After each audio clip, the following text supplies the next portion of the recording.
The distant peal of gunfire echoed across the rugged Montana landscape as Penelope Adams awoke to the jarring reality of her situation, bound at the wrists and ankles with coarse rope that bit into her skin. The smell of campfire smoke and whiskey permeating the air of the outlaw camp, where she'd been held captive for 3 days. Montana Territory, 1876. The sun was setting over the distant mountains, casting long shadows across the collection of weathered canvas tents and makeshift shelters that constituted the hideout of the notorious Blackwell Gang. The Outlaws had ambushed the stagecoach Penelope was traveling in on her way to Helena, killing the driver and guard before taking her as their prisoner. They wanted ransom money from her wealthy father back east, but Penelope knew the truth. Her father had disowned her the moment she'd announced her intention to travel west to become a schoolteacher. Penelope shifted uncomfortably against the rough trunk of the pine tree she was bound to. Her once fine blue traveling dress was now torn and stained with dirt, her honey blonde hair falling in tangled waves around her face. At 23, she had never imagined her dreams of independence would lead her to such a desperate situation.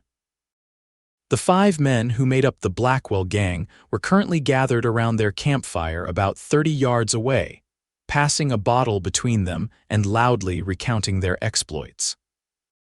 "You best get comfortable, Miss Adams," Tucker Blackwell, the gang's leader, had told her earlier with a yellow-toothed grin. "If your papa don't send that money by the end of the week, we might have to find other uses for you." Penelope shuddered at the memory, fighting back tears of frustration. She refused to give them the satisfaction of seeing her break. As darkness fell completely over the camp, the outlaws' raucous laughter grew louder, their silhouettes dancing against the firelight like demons from a nightmare. Several hours passed. The moon rose high in the night sky, casting silver light across the clearing. Most of the outlaws had fallen into drunken slumber, with only one man left to stand guard. Even he was struggling to stay awake, his chin repeatedly dropping to his chest before he would jerk upright again. Penelope had nearly succumbed to exhaustion herself when a slight movement at the edge of the camp caught her eye. At first, she thought it might be a coyote or some other nocturnal creature, but then she saw the unmistakable outline of a man moving with deliberate stealth between the trees. Her heart began to race.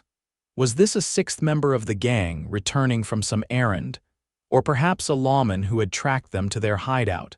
She held her breath as the figure drew closer, moving from shadow to shadow with practiced ease. When he finally emerged into a patch of moonlight not 10 feet from where she was tied, Penelope saw that he was tall and broad-shouldered, dressed in the practical attire of a cowboy, worn denim pants, a dark shirt, and a battered hat pulled low over his face. A bandana covered the lower half of his features, and at his hip, a Colt revolver gleamed in the moonlight. The stranger locked eyes with her, raising a gloved finger to where his lips would be beneath the bandana, a silent plea for her silence. Penelope gave a barely perceptible nod, her throat dry with anticipation and fear. With one last glance toward the slumbering outlaws, the cowboy closed the distance between them, crouching beside her.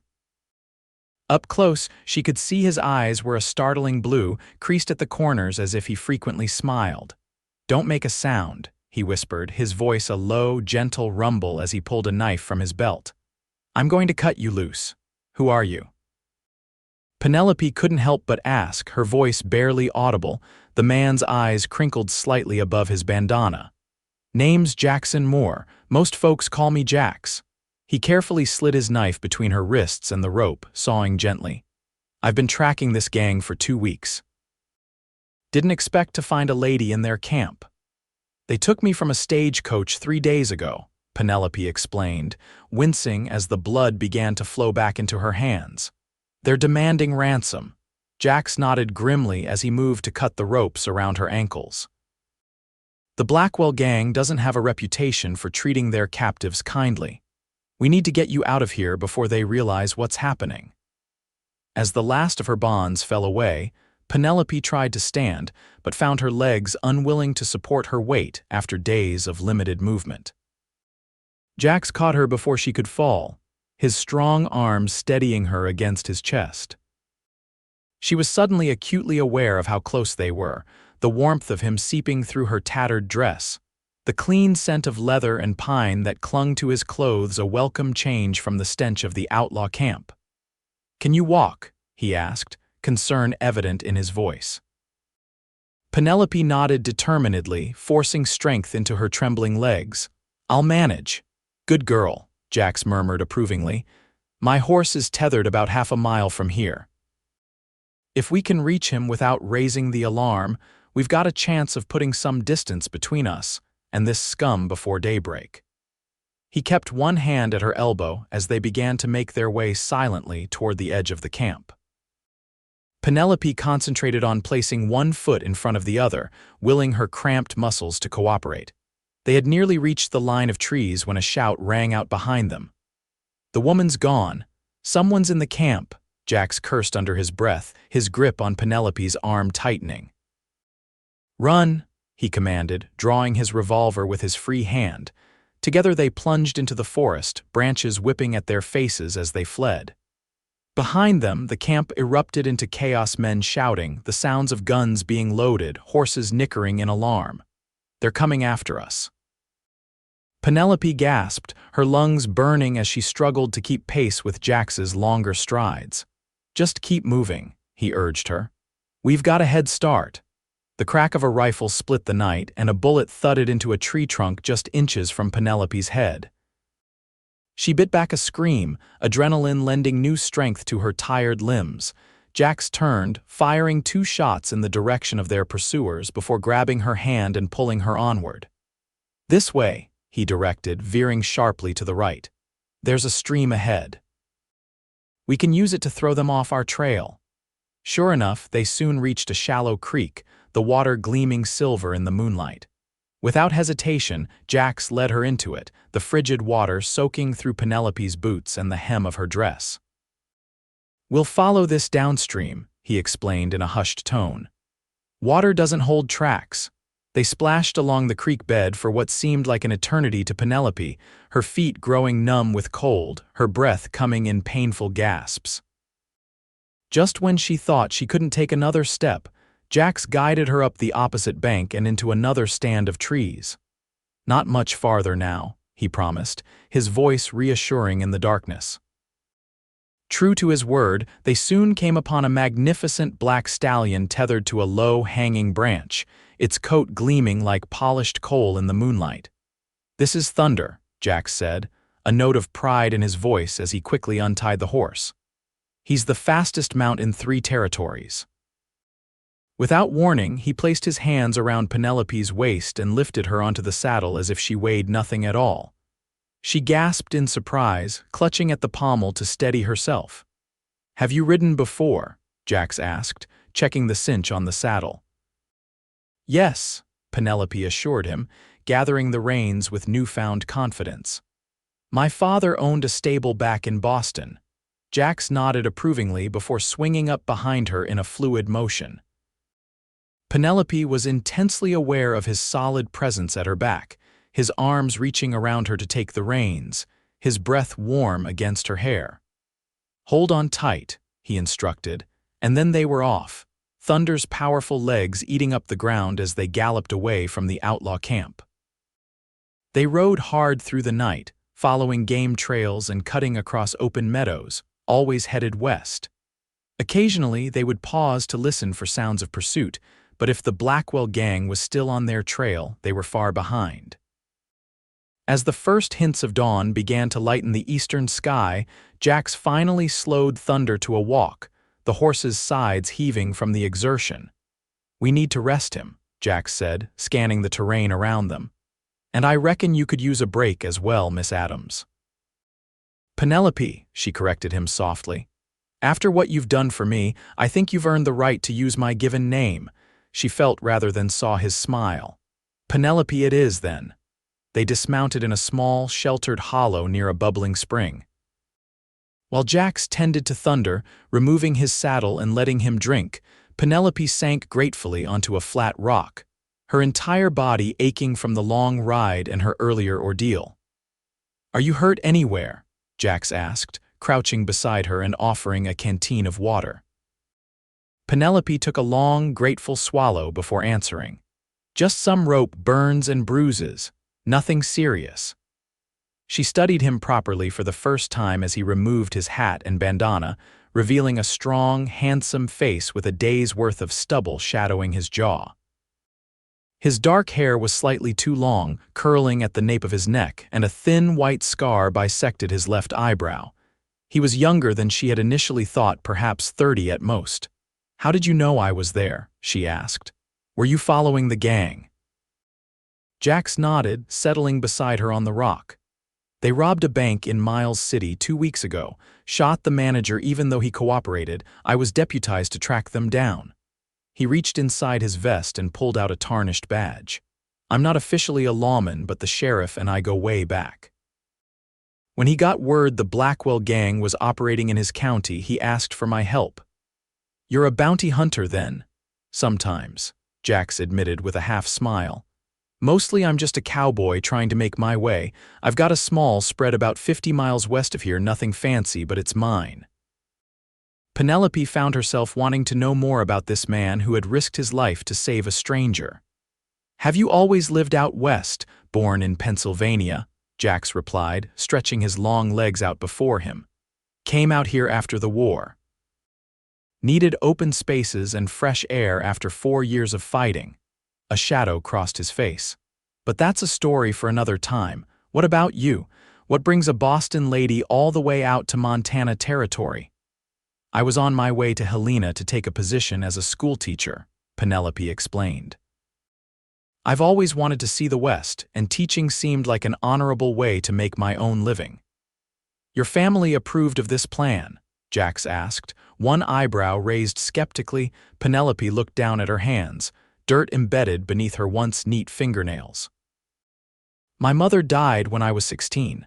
My father, well, he had different ideas about my future. He wanted me to marry the son of his business partner, a man twice my age who views women as decorative possessions.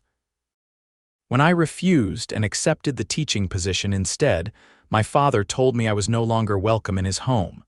Jax's expression hardened. "Sounds like a man who doesn't know the value of what he has." His words warmed something inside Penelope that had been cold since her father's rejection. Before she could respond, however, Jax was on his feet, his posture alert. "Someone's coming," he said quietly, drawing his revolver. "Stay down and don't make a sound." Heart pounding, Penelope crouched lower behind the rock as Jax moved silently to the edge of the hollow, peering out at the surrounding landscape. Long moments passed in tense silence. Finally, Jax relaxed slightly. "Just a deer," he said, holstering his weapon. "But we should get moving. We've got a long way to go before we reach safety." "Where are we going?" Penelope asked as she helped him saddle Thunder once more. "There's a settlement called Clearwater about 20 miles from here," Jax replied. "Friend of mine runs the general store. He'll let us rest up there before we continue to my ranch." Penelope hesitated. "I don't want to impose on you further, Mr. Moore. If you could just get me to Helena, Jax," he corrected her with a smile, "and it's no imposition. Helena's another 3 days' ride and the Blackwell Gang is still out there. My ranch is closer and safer. Once things settle down, I'll escort you to Helena myself." His logic was sound, and Penelope found herself nodding in agreement. The truth was, the thought of parting ways with her rescuer so soon filled her with an unexpected sadness. They rode more slowly that day, giving Thunder a chance to recover from their nighttime flight. Jax kept them to the cover of trees when possible, always alert for signs of pursuit. By mid-afternoon, they had reached the banks of a substantial river, its clear waters sparkling in the sunlight. "The Clearwater River," Jax explained. "We'll follow it downstream to the settlement." As they rode, Jax pointed out various plants and landmarks, sharing stories of his years in the territory. Penelope found herself laughing at his tales of misadventures during his early days as a cowboy, her earlier fear receding in the warmth of his company. "How did you learn to track so well?" she asked as they paused to rest thunder once more.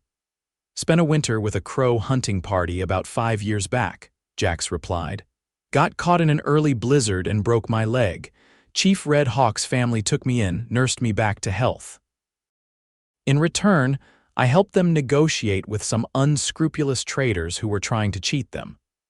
They taught me how to read sign, how to move silently through the forest, how to survive when the odds are stacked against you." "You've led quite a life," Penelope observed, admiration coloring her voice. Jax shrugged, a faint blush visible beneath his tan. "Just a series of accidents and choices like anyone else's life." By sunset, the first scattered buildings of Clearwater were visible ahead, smoke rising from chimneys against the darkening sky. Penelope felt a rush of relief at the sight of civilization, though it was clear this frontier settlement was a far cry from the bustling streets of Boston. Jax guided thunder down the settlement's single dirt street, nodding to the few people who were still out and about. Most regarded them with open curiosity, their gazes lingering on Penelope's disheveled appearance and the obvious signs of her ordeal. They stopped in front of a weathered building with a hand-painted sign reading Sullivan's General Store. A bell jangled as Jax pushed open the door, ushering Penelope inside. The interior was crowded with merchandise of all kinds: barrels of flour and sugar, bolts of fabric, tools, and sundries that the settlers might need.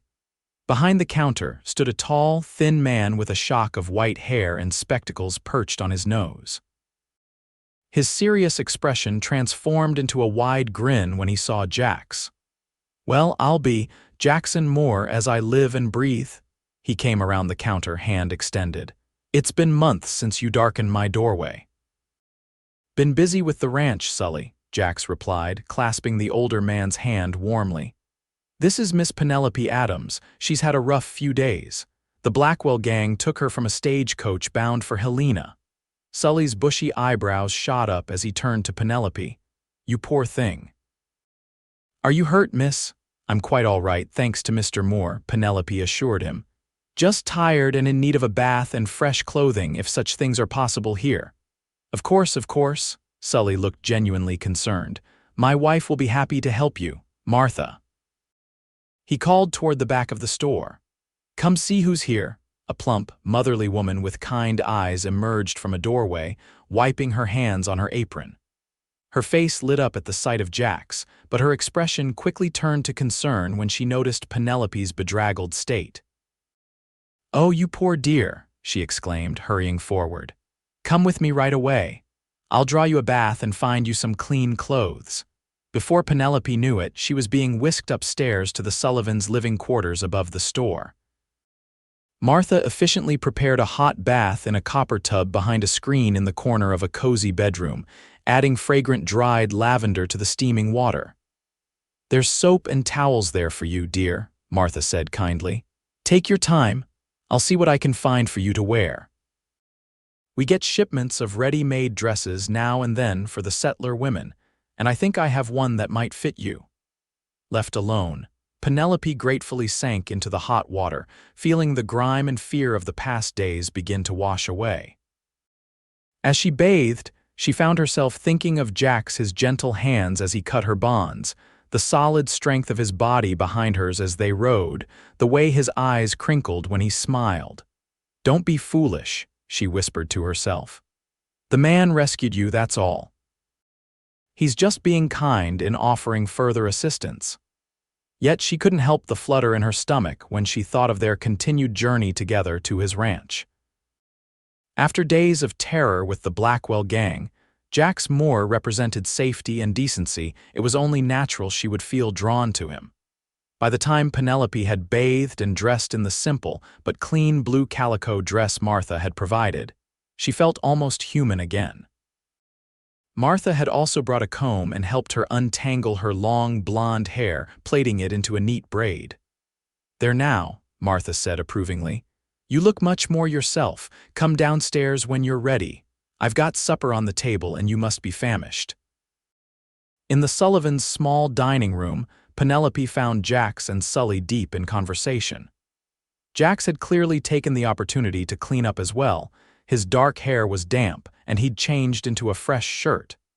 He rose when she entered, his eyes widening slightly as he took in her transformation. "Miss Adams," he said, his voice softer than usual. "You look recovered." "I feel much better, thank you," Penelope replied, suddenly shy under his admiring gaze. Martha bustled in with a steaming pot of stew, effectively breaking the moment. "Sit, sit, everyone eat while it's hot." The meal was simple but delicious: venison stew, fresh bread, and apple pie for dessert.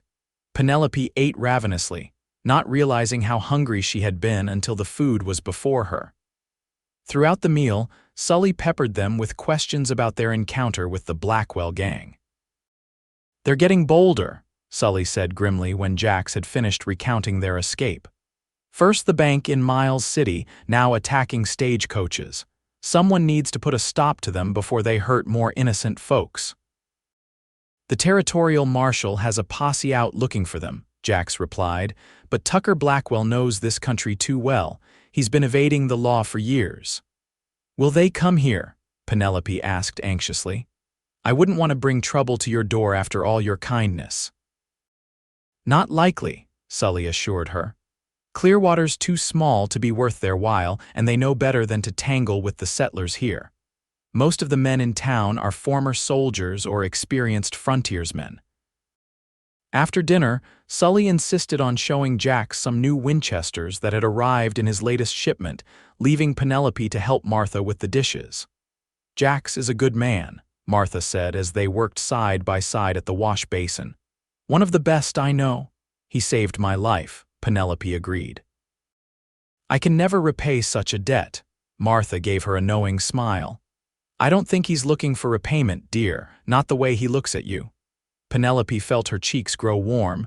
"We've only just met, under rather unusual circumstances at that." "Sometimes that's all it takes," Martha replied with a wink. "Sully and I knew we'd marry the day we met. When it's right, it's right." Before Penelope could formulate a response to this startling observation, Jax and Sully returned to the kitchen. "We'll head out at first light," Jax informed her. "Sully's given us provisions for the journey to my ranch. It should take us about a day and a half if the weather holds." "Thank you," Penelope said sincerely to the Sullivans. "Your kindness means more than I can express." "Think nothing of it," Sully replied warmly. "Any friend of Jax's is a friend of ours."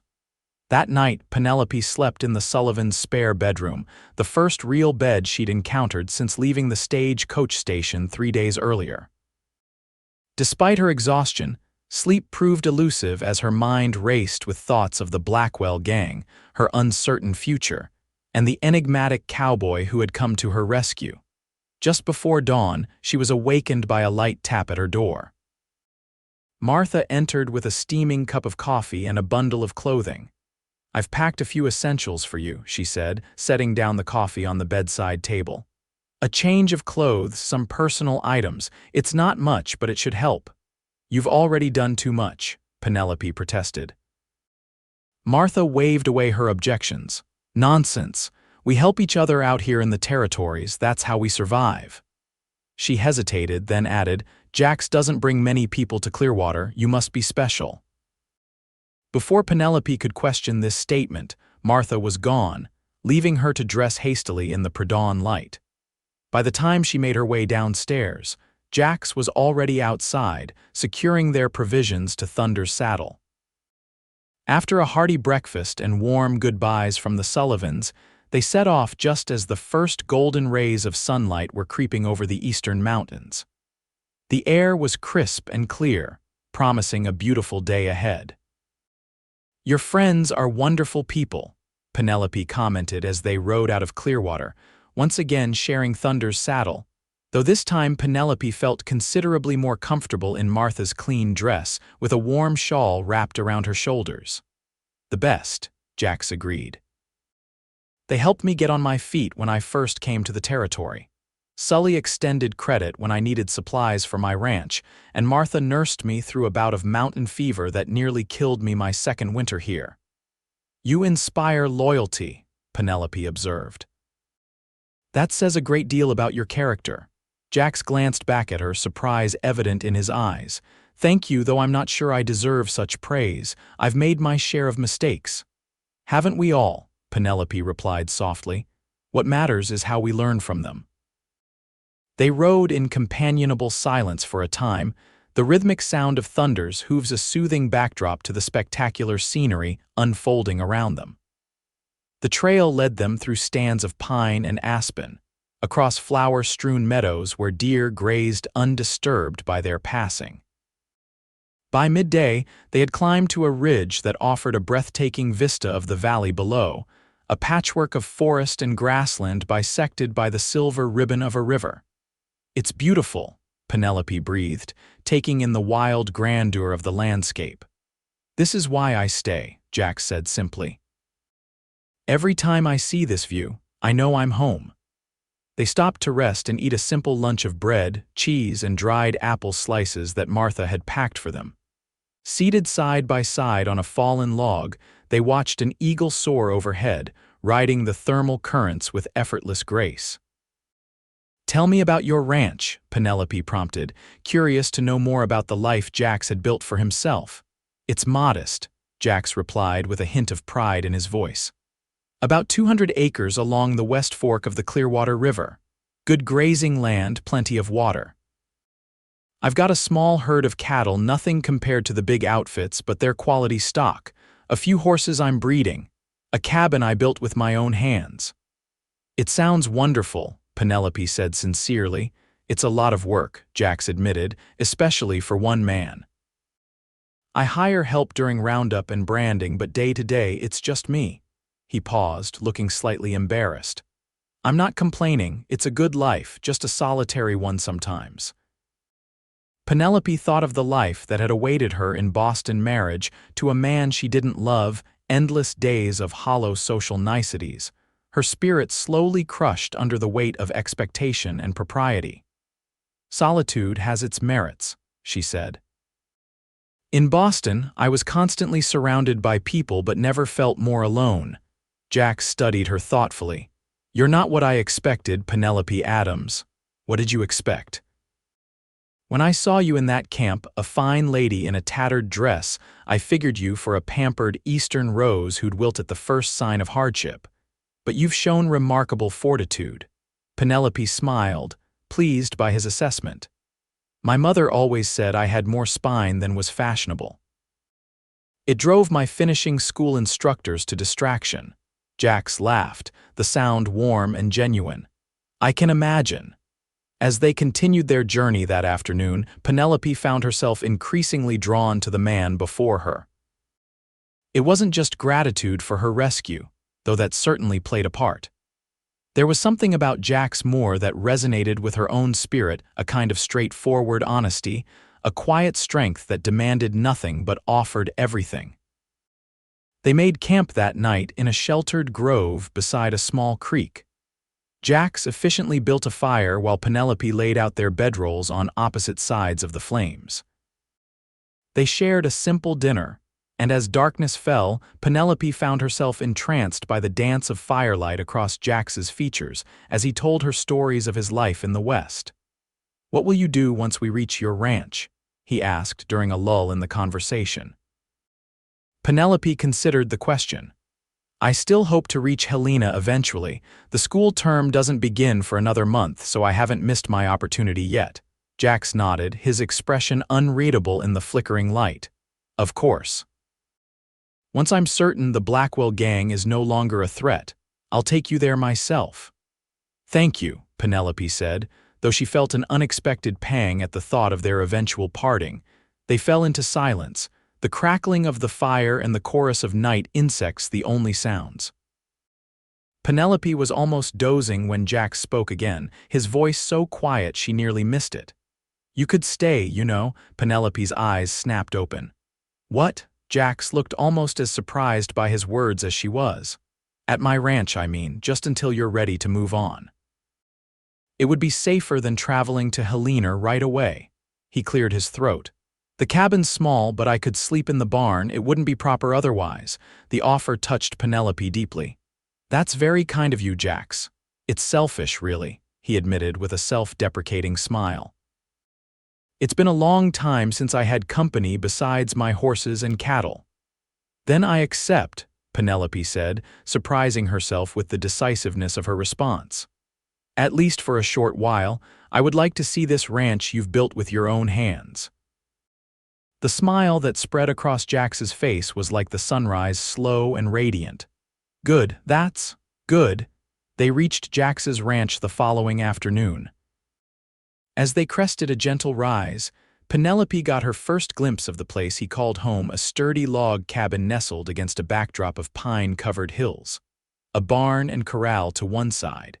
And beyond, the sparkling ribbon of a river winding through a lush valley where cattle grazed peacefully. It's lovely, Penelope said sincerely, taking in the scenic beauty of the setting. It's not much, Jax replied, but she could hear the pride in his voice. But it's mine, free and clear. As they rode into the yard, a shaggy brown and white dog came bounding out to greet them, barking joyfully. That's Scout, Jax said, swinging down from the saddle and helping Penelope dismount. Best cattle dog in the territory.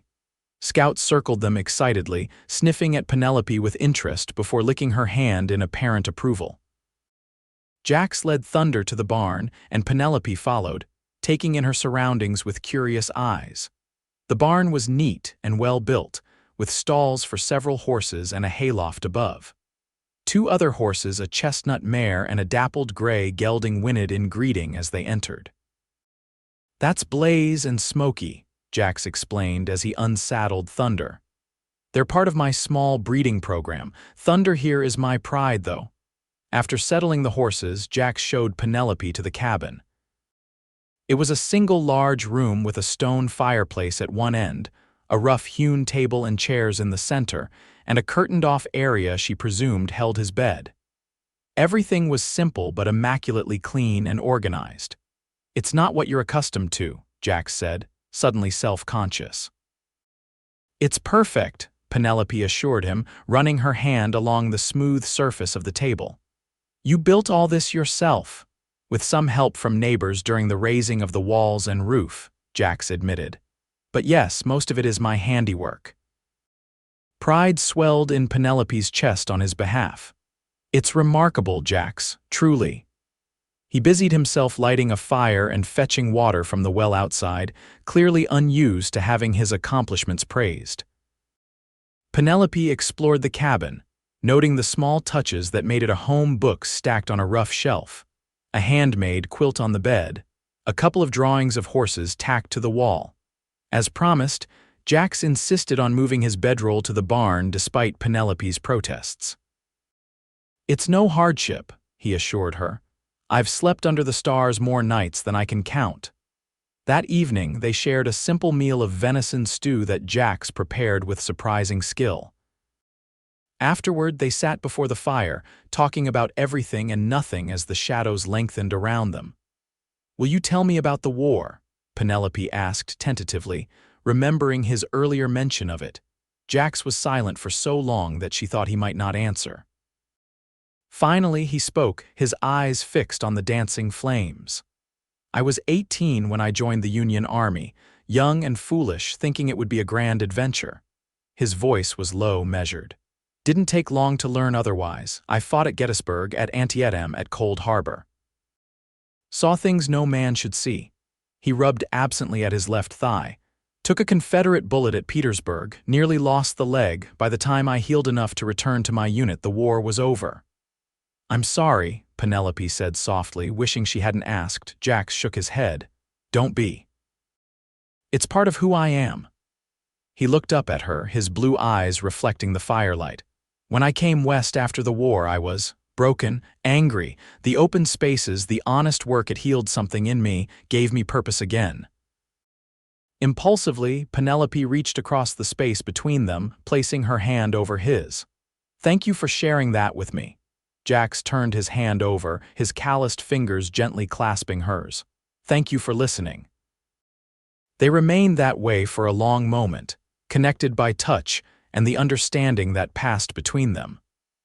When Jax finally stood to return to the barn for the night, Penelope felt the absence of his warmth keenly. The days that followed fell into a comfortable routine.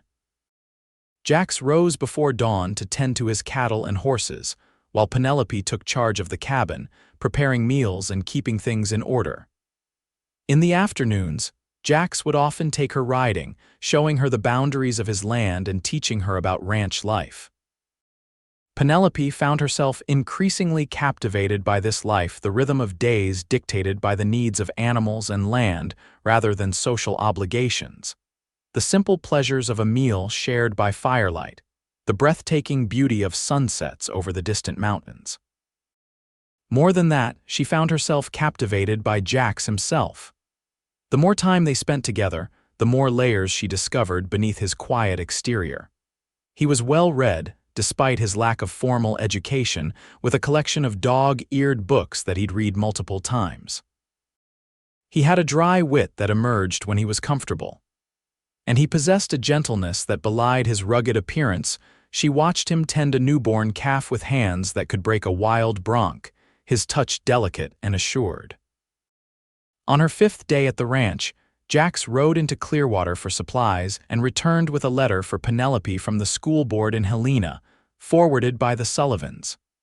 They'd received word of the stagecoach attack, Jax explained as he handed her the sealed envelope. Sully told them you were safe and staying with friends while recovering from your ordeal. With trembling hands, Penelope broke the seal and read the brief message. The school directors expressed their relief at her safety and assured her that the teaching position was still hers if she wished to claim it. But given the circumstances, they would understand if she preferred to return east. Penelope folded the letter carefully, aware of Jax watching her with an unreadable expression. "Good news," he asked, his voice carefully neutral. "The position is still available," she confirmed. "I could start when the term begins next month." "That's good," Jax said, turning away to unpack the supplies he'd brought. "I can take you to Helena whenever you're ready." Penelope heard the hint of resignation in his voice and found it echoed in her own heart. The thought of leaving the ranch, leaving Jax, filled her with a sadness she hadn't anticipated. "I haven't decided yet," she said softly. Jax paused in his task, his back still to her. "It's your dream, isn't it, to be a teacher?" "Yes," Penelope admitted, "but dreams can change."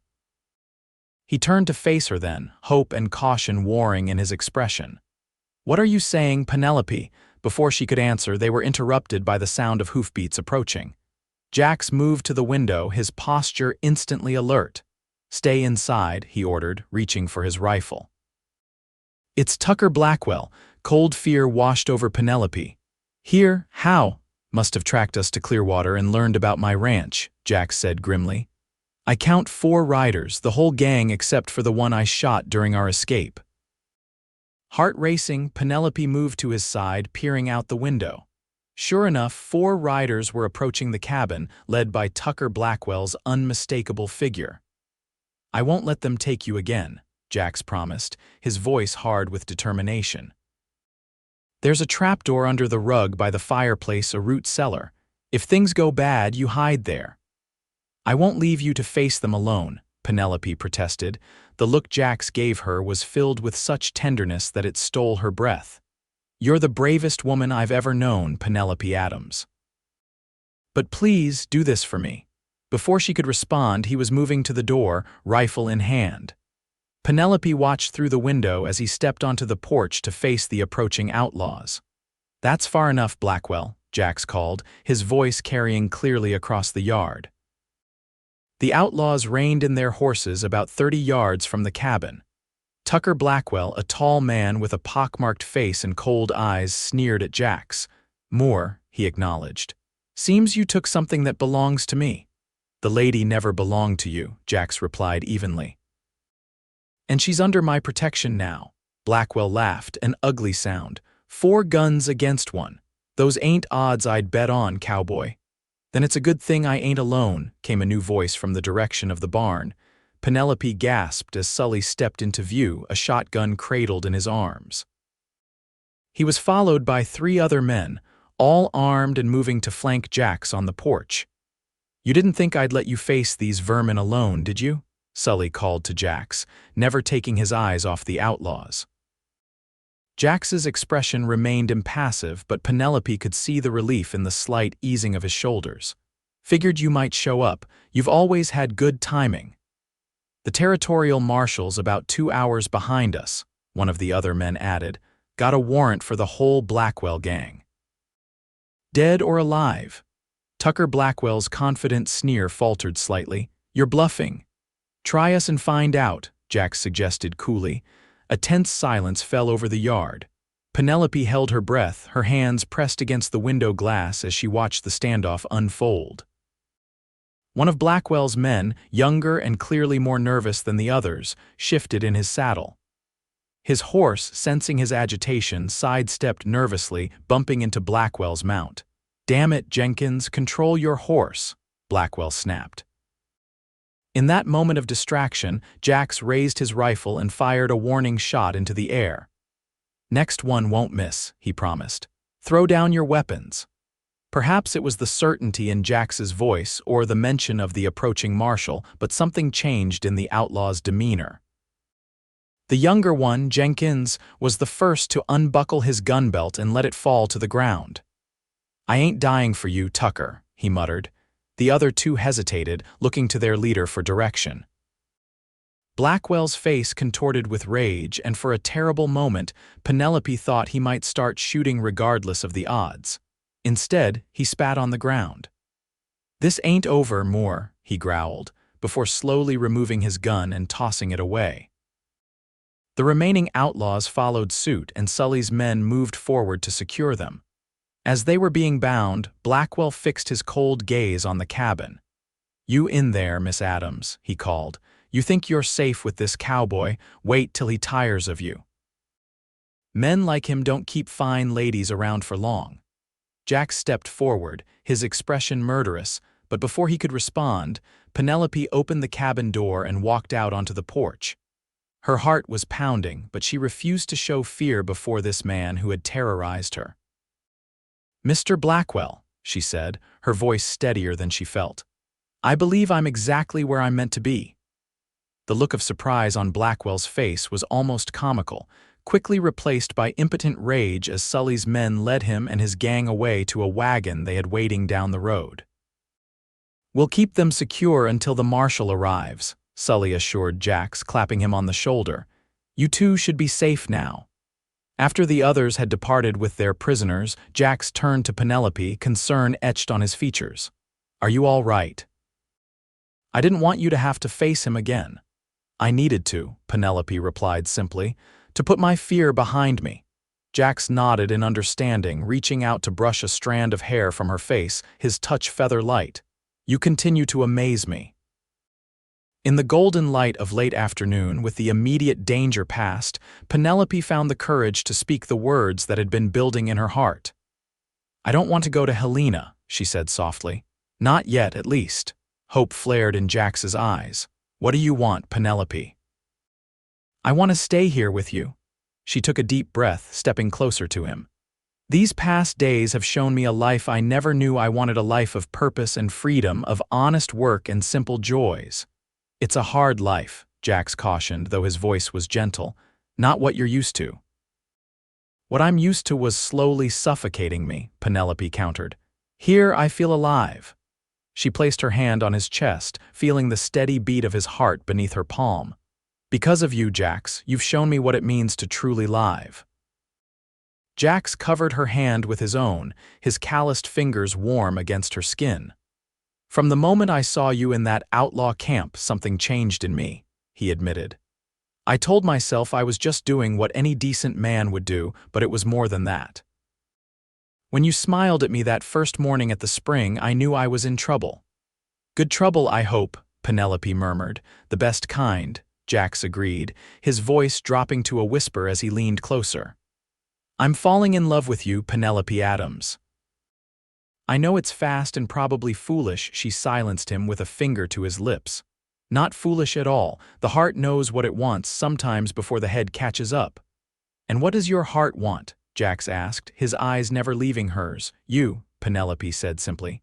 Just you.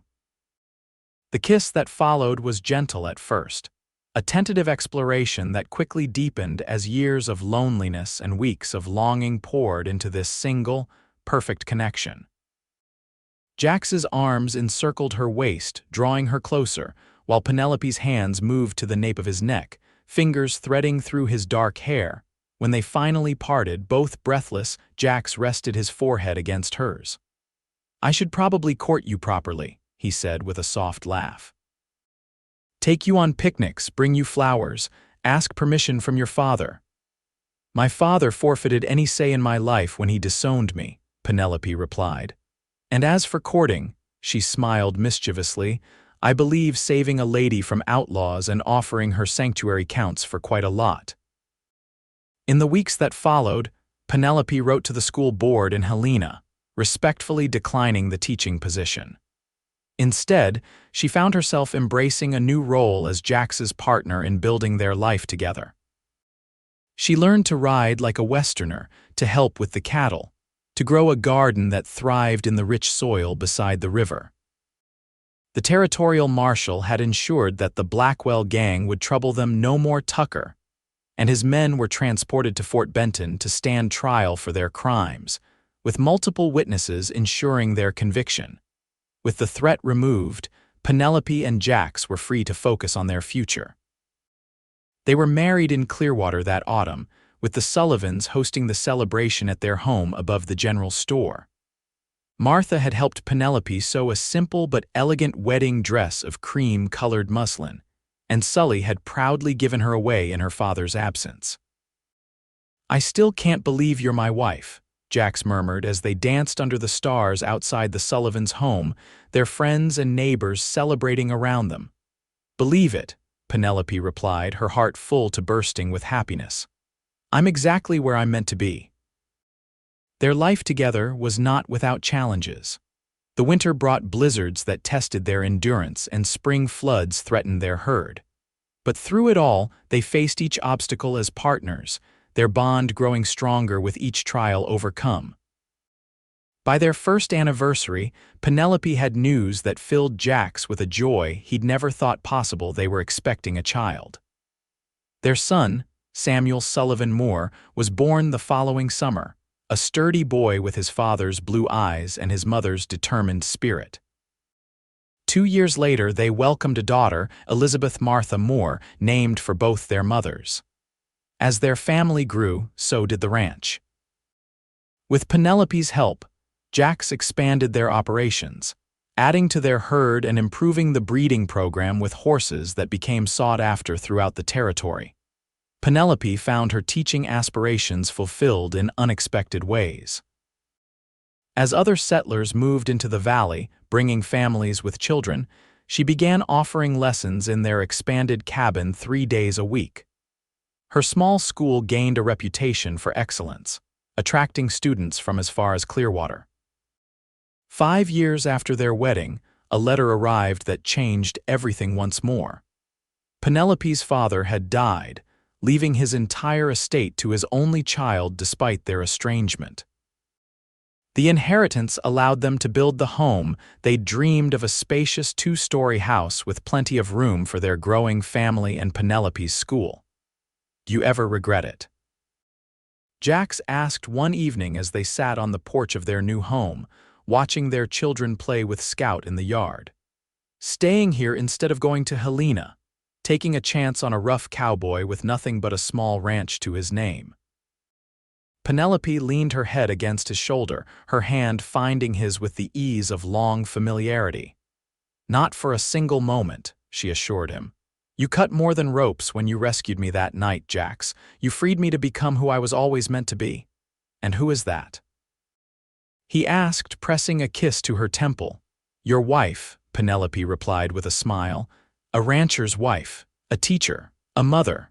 All the things I never knew I wanted until I found them with you. In the years that followed, their legacy grew along with their family. Two more sons joined their family, twins James and William, bringing joy and chaos in equal measure.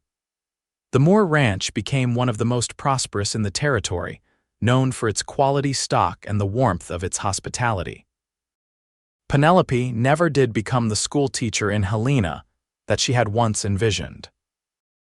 Instead, she built her own school on their ranch, eventually hiring additional teachers as the settlement around them grew into a proper town, a town that proudly bore the name Moore's Creek, in honor of the family that had helped establish it. As for Tucker Blackwell and his gang, they faded into memory, their names recalled only as a footnote in the story of how Penelope and Jax had found each other. Sometimes, on winter evenings when the family gathered around the fire, the children would beg to hear the tale of how their father had rescued their mother from outlaws, cutting her loose in the dead of night and spiriting her away on his faithful thunder. Jax would always insist that he was the fortunate one.